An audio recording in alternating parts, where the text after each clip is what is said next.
Halo, apa kabar pemirsa? Berjumpa kembali dengan saya Salma Swastika dalam program Catatan Ratu Aura. Dalam program Catatan Ratu Aura ini pemirsa, saya akan mengajak Anda untuk membahas beragam hal yang terjadi dalam kehidupan kita sehari-hari. Mulai dari kasus percintaan, rumah tangga, karir, kesehatan, dan masih banyak lagi. Nah pemirsa, pada kesempatan kali ini saya akan mengajak Anda untuk membahas mengenai cakra. Apa itu cakra dan apa manfaat cakra dalam tubuh kita? Untuk itu, kali ini saya tidak sendiri pemirsa. Seperti biasa, saya ditemani oleh pakar energi aura. Beliau adalah Ratu Aura. Halo, apa kabar Ratu Aura? Kabar baik, Mbak Salma. Senang sekali saya bisa bertemu kembali dengan Anda. Iya, sama. Untuk kesempatan kita kali ini, kita akan membahas mengenai cakra, Ratu. Iya, baik. Tentu banyak kita ketahui masyarakat banyak yang membahas mengenai cakra, tapi tanpa tahu apa sebenarnya itu cakra. Untuk itu mungkin kita langsung bahas saja ya, Ratu ya. Apa sebenarnya cakra itu, Ratu? Cakra merupakan pusat energi atau pusat kekuatan yang berbentuk seperti roda yang berputar di dalam tubuh manusia, Mbak Salma. Gitu. Lalu apa manfaat dari cakra? Manfaat dari cakra itu ada banyak sekali, Mbak Salma. Namun yang sering dilakukan oleh cakra itu ada 5 manfaatnya. Ada 5 manfaat. Benar sekali. Yang pertama, sebagai pintu gerbang masuknya energi dari alam semesta ke dalam tubuh manusia. Kemudian yang kedua, sebagai penghubung antara energi yang satu dengan energi yang lainnya. Kemudian yang ketiga, sebagai pusat pengendali energi. Yang keempat, untuk menarik energi positif dari alam semesta, kemudian mengeluarkan energi negatif yang tidak bermanfaat bagi tubuh manusia. Kemudian yang kelima, sebagai penyeimbang energi dalam tubuh manusia. Tadi manfaat dari cakra ya, Ratu benar ya. sekali. Lalu ada berapakah cakra dalam tubuh kita? Dalam tubuh manusia itu ada banyak sekali cakra. Namun yang berperan penting ada 7 titiknya, Mbak Salma. Yang pertama cakra dasar. Kemudian yang kedua cakra seks. Kemudian yang ketiga ada cakra solar plexus. Yang keempat ada cakra jantung. Yang kelima ada cakra tenggorokan. Yang keenam cakra asna. Dan yang terakhir cakra mahkota. Tentunya 7 titik cakra itu memiliki tempat atau posisi sendiri-sendiri ya, Ratu ya? Iya, benar sekali, Dan Mbak juga Salma. memiliki manfaat masing-masing ya? Iya, benar sekali. Nampaknya kurang lengkap ini, Ratu ya, kalau kita tidak mempraktekkan secara langsung. Iya, benar sekali. Iya. Pemirsa, kita akan menunjukkan kepada Anda bagaimanakah titik-titik cakra, di mana sajakah posisi cakra yang telah dijelaskan oleh Ratu, namun setelah yang satu ini.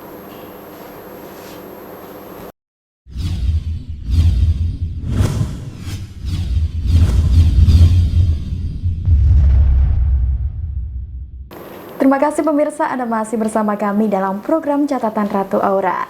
Baik pemirsa, kita lanjutkan kembali pembahasan kita mengenai cakra. Dan di samping saya ini sudah ada alat peraga ya, Ratu ya. Di sini Ratu Aura akan menunjukkan secara langsung titik-titik dasar cakra, begitu ya? Iya, baik, beberapa titik tadi, ada 7 ya, Ratu ya? Iya, benar sekali, Mbak Salma, ada 7 titik cakra dalam tubuh manusia.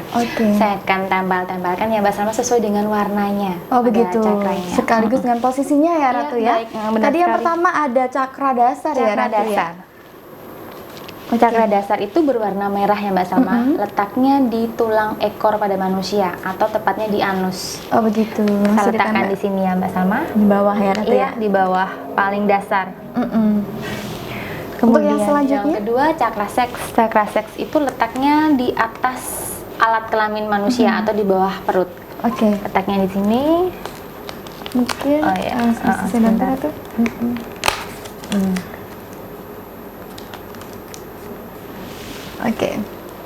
Kemudian yang ketiga, selanjutnya, solar plexus.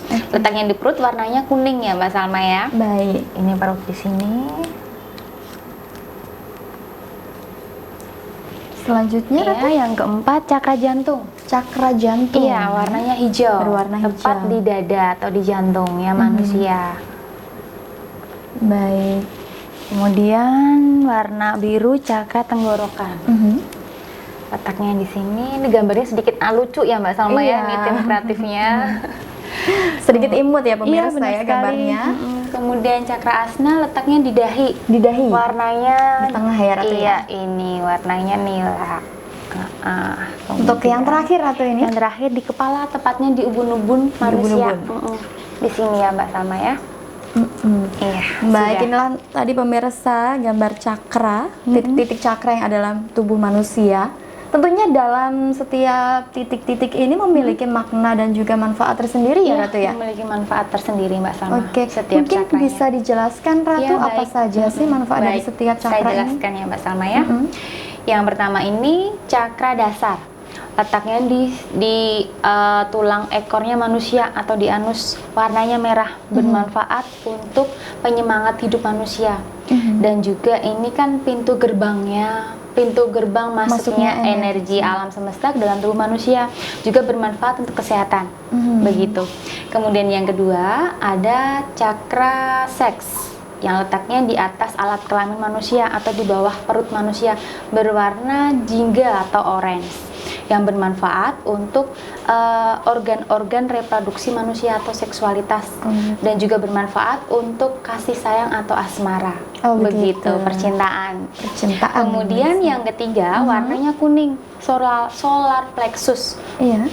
Yang berada di perutnya manusia, bermanfaat untuk emosional manusia, berfungsi untuk melihat ini manusianya sedang marah atau bagaimana, itu dilihat bisa dilihat dari cakra solar plexusnya. Sekaligus mungkin positif negatifnya emosi seseorang begitu ya Ratu sekali Mbak Salma. Kemudian yang keempat ini warnanya hijau, cakra jantung. Yang bermanfaat untuk kesehatan dalam tubuh manusia, juga bermanfaat untuk penyembuhan dan juga kasih sayang terhadap manusia. Berarti bisa menyeimbangkan juga ya Ratu ya? Benar sekali Mbak Salma. Oke, untuk selanjutnya Ratu? Kemudian cakra tenggorokan. Di sini warnanya biru ya Mbak Salma ya, tepatnya di tenggorokan. Berfungsi untuk komunikasi dengan sesama manusia dan juga kepercayaan terhadap manusia. Begitu. Berarti juga itu yang mempengaruhi kemampuan seseorang dalam berkomunikasi atau berinteraksi. Benar sekali. Begitu. Selanjutnya Ratu? Kemudian yang keenam ada cakra asna, tepatnya di dahinya manusia, yang berfungsi untuk daya pikir, kemudian kreativitas, kecerdasan, daya ingat, dan lain sebagainya, terutama pada kecerdasan manusia Mbak Salma. Begitu. Bagian selanjutnya Ratu? Yang terakhir ini cakra mahkota yang terletak di ubun-ubun manusia, berfungsi untuk kepercayaan diri seseorang, kemudian intelektualitasnya, kemudian dekatnya kepada Tuhan Yang Maha Esa. Begitu Mbak Salma. Jadi antara ketujuh titik ini sebenarnya memiliki kaitan juga ya Ratu ya? Benar sekali. Ya.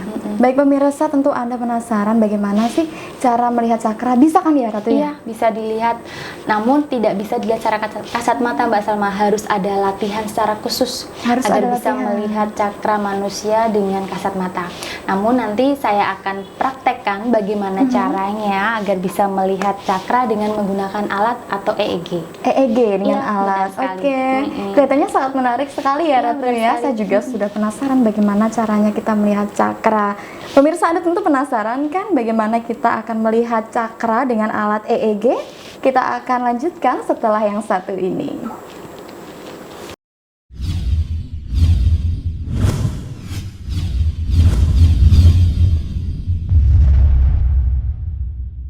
Terima kasih pemirsa, Anda masih menyaksikan catatan Ratu Aura. Nah pemirsa, Anda tentu penasaran apa sih yang ada di kepala saya ini? Ini adalah jawabannya ya Ratu ya. Alat ini adalah jawaban untuk semua itu.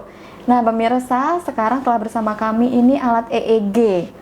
EEG ini sendiri apa sih Ratu? EEG itu alat untuk mengukur gelombang otak pada tubuh manusia. Karena kan gelombang otak itu berkaitan dengan cakra dalam tubuh manusia.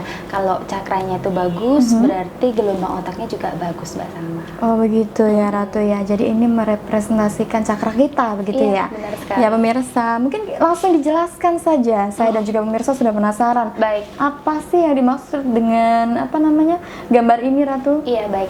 Ini kan gambarnya di kepalanya Mbak Salma ini kan warnanya ada hijaunya. Hijaunya itu berarti dalam kondisi yang sadar. Cakra asna dan cakra mahkotanya itu dalam kondisi yang baik. Oh begitu. Iya, kalau warna merahnya ini kondisinya dalam kondisi emosional. Oh begitu. Iya, kalau ada yang warna hijau-hijau, kuning-kuningnya ini kondisinya sedikit lelah. Oh begitu ya Ratu ya. Jadi memang ada makna dari warna yang apa yang tersirat dalam ini iya, ya. benar sekali. Kalau warna merah banyak, itu berarti ada Mbak Salma sedang kondisi yang marah. Oh begitu. Baik, kita praktekkan coba ya Mbak Oke, Salma. baik Ratu ya. Sekarang Mbak Salma coba bayangkan Mbak Salma sedang kondisi yang marah dengan pacarnya Mbak Salma atau marah dalam kondisi hal yang lain. Oh Silahkan. gitu ya, tentang marah ini ya Ratu Iya, ya. Oke, benar. saya coba nih pemirsa bagaimana saya harus marah. Ini warnanya juga agak coba. Bayangkan saja kalau Mbak Salma sedang marah. Udah Iya. mulai muncul ya Ratu Iya, ya. warnanya merah. Sebenarnya saya marahnya bukan karena pacar Iya. tadi, mungkin karena lapar ya. Saya bayangin makanan udah lapar, makanan nggak Iya. datang-datang ya Benar itu. sekali, ya. Kemudian yang warna hijau ini dalam kondisi tenang mungkin ya Ratu Kondisi ya. tenang dan kondisi yang normal. Cakranya dalam kondisi normal, bagus. Oke. Iya. Kalau yang gelombang yang ini tuh untuk mendeteksi atau mempresentasikan bahwa seluruh cakranya Mbak Salma itu dalam kondisi yang baik. Oh begitu, Kalau dalam saya lihat bekerja sih, dengan iya. baik begitu ya Ratu Benar ya. sekali. Lalu Ratu ini kan tadi cara untuk melihat cakra ya kan ya. Lalu apakah bisa digunakan dengan cara yang lain? Misalnya kita tidak punya alat EEG ini, apakah bisa dengan cara yang lain? Bisa dengan cara melihat auranya. Aura. Iya, benar sekali dengan melihat dengan aura, karena kan ada hubungannya cakra dengan aura. Kalau cakra itu kan energi dalam tubuh manusia, sedangkan auranya itu pancaran dari energi dalam tubuh manusia. Kalau pancarannya bagus, berarti cakranya itu bagus juga. Oh begitu. Begitu. Jadi memang itu letak kaitan antara cakra dengan aura ya Iya, Ratu. benar sekali, Di Mas mana cakra itu adalah energi dalam tubuh kita, pusatnya begitu. Iya. Kemudian aura itu adalah pancaran energinya. Iya. Jadi kita bisa melihat apakah kita ini dalam kondisi yang sehat cakranya dari aura yang Pancaran terpancar aura. begitu ya Ratu. Apakah cakra itu bisa bermasalah Ratu? Bisa bermasalah atau bisa rusak atau bisa tersumbat, Mbak Salma. Begitu ya Ratu. Apakah juga ada cara-cara untuk menyembuhkannya? Ada cara-caranya. Tapi Mbak Salma. jangan dijawab dulu ya Ratu Iya, ya. baik. Pemirsa, kita akan kembali setelah yang satu ini.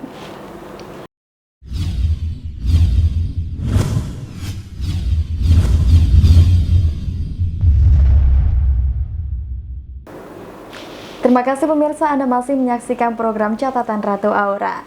Baik pemirsa, kita lanjutkan kembali pembahasan kita mengenai cakra. Langsung saja ya Ratu ya, tadi sempat Ratu katakan bahwa cakra itu bisa bermasalah. Iya, benar Lalu sekali, Mbak apa Salma. saja sih hal-hal yang menyebabkan cakra kita ini bermasalah? Iya, cakra itu bisa bermasalah, bisa tersumbat, bisa juga berlubang, Mbak Salma. Faktor yang menyebabkan cakra bermasalah itu ada dua. Yang pertama faktor internal, yang kedua faktor eksternal. Faktor internal itu dari tubuh kita sendiri, seperti rasa marah, benci, dengki, emosi, dan lain sebagainya. Sedangkan faktor dari eksternal itu faktor dari lingkungan, kondisi lingkungan sekitar, kemudian faktor cuaca buruk juga bisa menyebabkan begitu. cakra bermasalah. Oh begitu ya Ratu ya. Lalu ketika cakra ini bermasalah, apakah cakra ini bisa disembuhkan? Sangat bisa sekali Mbak Salma. Dengan apa Untuk saja? memperbaiki cakra yang bermasalah itu dengan cara mandi garam, kemudian meditasi aura atau meditasi cakra, kemudian menggunakan kristal-kristal dan ramuan herbal lainnya. Itu bisa memperbaiki cakra yang bermasalah. Oh begitu. Ternyata cukup mudah loh pemirsa ya, apalagi dengan menggunakan mandi air garam gitu Iya, ya benar Ratu ya. sekali. Mungkin bisa pemirsa praktekkan di rumah, menyehatkan cakra dengan Iya, mandi mandi air garam begitu. Untuk selanjutnya nih Ratu, yang saya dan juga pemirsa tunggu-tunggu tentunya, bagaimana sih cara untuk menyeimbangkan atau menjaga cakra agar tetap bekerja maksimal? Iya, baik.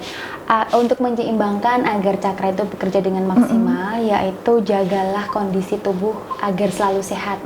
Kemudian menjaga pola makan, kemudian menjalin hubungan antara sesama itu yang baik, kemudian jagalah hati agar tetap tenang, rajin-rajinlah beribadah juga. Itu bisa membuat cakra selalu baik kondisinya. Oke, Begitu. begitu. Terima kasih ya Ratu Aura baik, Mbak Salma. tentang pembahasan kita kali ini mengenai cakra. Tentunya sangat bermanfaat bagi saya dan juga pemirsa. Iya. Baik pemirsa, itulah tadi pembahasan kita mengenai cakra. Semoga dapat bermanfaat bagi saya dan juga Anda semuanya. Dan pemirsa, tak terasa sudah lama kita membahas dan tak terasa juga sudah di penghujung acara. Saya Salma Swastika beserta Ratu Aura pamit undur diri. Jangan lupa saksikan catatan Ratu Aura hanya di YouTube channel Aura TV. Jangan lupa subscribe ya. Bye-bye.